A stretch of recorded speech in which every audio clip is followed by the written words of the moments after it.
I never considered myself sentimental. Old things always seemed to me to have their own stories, but nothing more. When my family decided to move into an old house on the outskirts of town, I thought it would just be another adventure. We found it through an ad, large, with a well-kept garden and within our budget. Its history was shrouded in mystery, and I thought that would give our new home a special charm. We had no idea what we were about to face. When we moved in, everything seemed fairly normal. Just a faint smell of mold and old wood caused a bit of concern.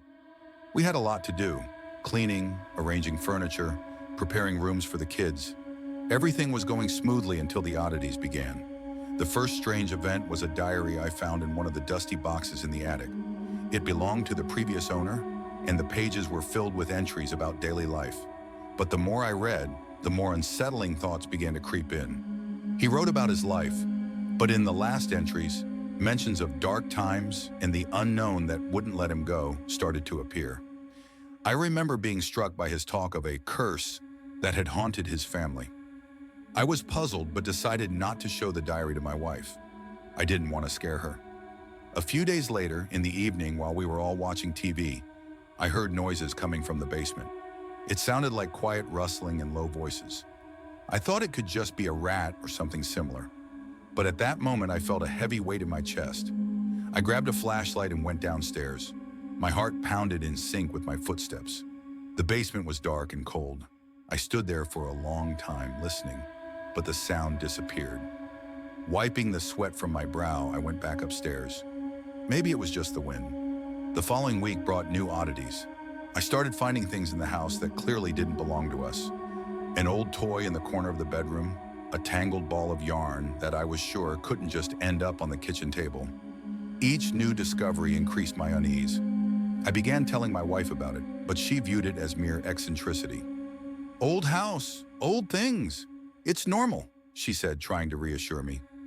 But one night, when I woke up from a strange noise, doubt crept into my heart. I got up and walked down the hall, and my gaze fell on the basement door, which seemed slightly ajar.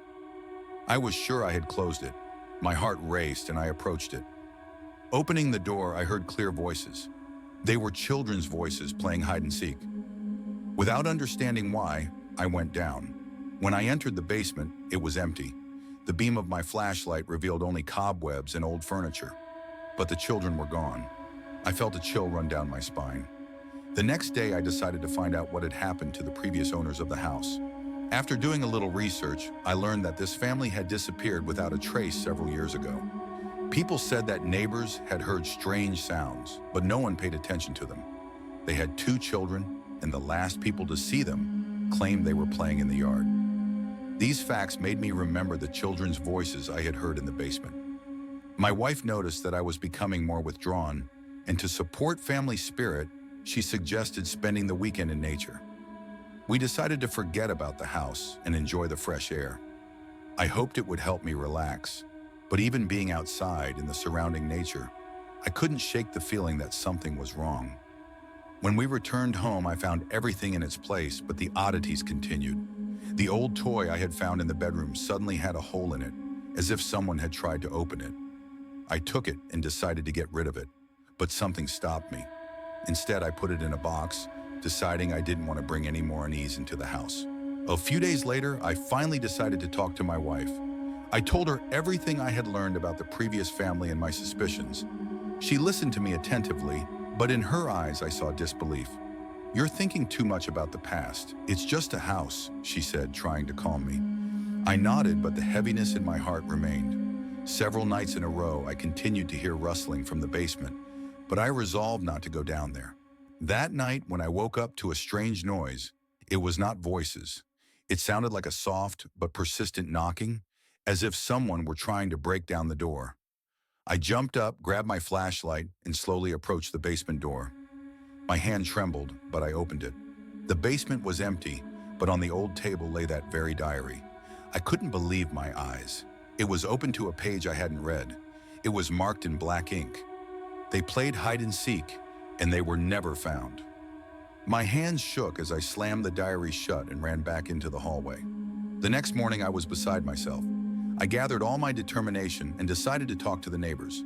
One older man, initially skeptical of my questions, eventually began to share the truth when he saw I was serious. He told me he had heard children's screams and laughter that still seemed to linger in the air.